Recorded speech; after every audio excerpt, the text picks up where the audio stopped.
পর্যন্ত দখল হয়ে যাওয়া সরকারি প্রায় 40 একর জায়গা উদ্ধারে উচ্ছেদ অভিযানে নেমেছে চট্টগ্রাম জেলা প্রশাসন, আইন শৃঙ্খলা রক্ষাকারী বাহিনী ও পানি উন্নয়ন বোর্ড। বিস্তারিত জানতে যুক্ত হচ্ছেন সহকর্মী কাজী মাহফুজ।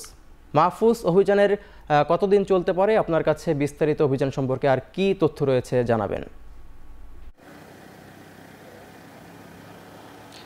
আপনি যেমনটি বলছিলেন যে চট্টগ্রামের উত্তর কাট্টলী সাগর উপকূলের প্রায় 40 একর জায়গা, যেটি মূলত পানি উন্নয়ন বোর্ডের জায়গা, এই জায়গাটি দীর্ঘদিন ধরে প্রভাবশালীদের দখলে রয়েছে এবং আমরা দেখেছি বিগত সরকারের আমলে, আওয়ামী লীগ সরকারের আমলে মন্ত্রী, এমপি এবং মেয়ররাই মূলত এই জায়গাগুলো দখলে নেয়। পাশাপাশি বড় বড় কয়েকটি শিল্প গ্রুপও এই 40 একর জায়গার বিভিন্ন অংশ দখলে নিয়ে তারা স্থাপনা গড়ে তোলে এবং পানি উন্নয়ন বোর্ড সহ জেলা প্রশাসন ওই সময়ে বেশ কয়েকবার চেষ্টা করেও এই জায়গাগুলো প্রভাবশালীদের কাছ থেকে দখলে আনতে পারেনি। পরবর্তীতে রাজনৈতিক পট পরিবর্তনের পর আমরা দেখতে পাচ্ছি যে আজকেই মূলত পানি উন্নয়ন বোর্ড, জেলা প্রশাসন সহ অন্যান্য যে আইন শৃঙ্খলা রক্ষাকারী বাহিনী, সেনাবাহিনী সদস্যদের নিয়েই মূলত আজ অভিযান শুরু করেছে। এর মধ্যে সকাল 9টায় অভিযান শুরু হয় এবং আজ বিকেল 5টা পর্যন্ত এই অভিযান চলবে। আগামী 2 থেকে 3 দিন অভিযান অব্যাহত থাকবে এমনটি জানিয়েছেন পানি উন্নয়ন বোর্ডের কর্মকর্তারা।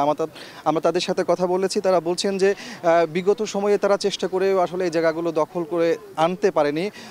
পরবর্তীতে আসলে তারা এখন অভিযান শুরু করেছে এবং ইতিমধ্যে কিন্তু আমরা দেখতে পাচ্ছি বেশ কিছু স্থাপনা গুড়িয়ে দেওয়া হয়েছে এবং সেই মালামালগুলো সরিয়ে নেওয়া হচ্ছে। এই দৃশ্যগুলো আমরা দেখতে পাচ্ছি। পাশাপাশি এখানে আমরা একটু দেখানোর চেষ্টা করছি যে কাঁটাতারের নতুন বেড়া দেওয়া হয়েছে, অর্থাৎ পানি উন্নয়ন বোর্ড তাদের এই জায়গাটি দখলে নেওয়ার জন্যই মূলত এই কাঁটাতারের বেড়াগুলো দিয়েছে।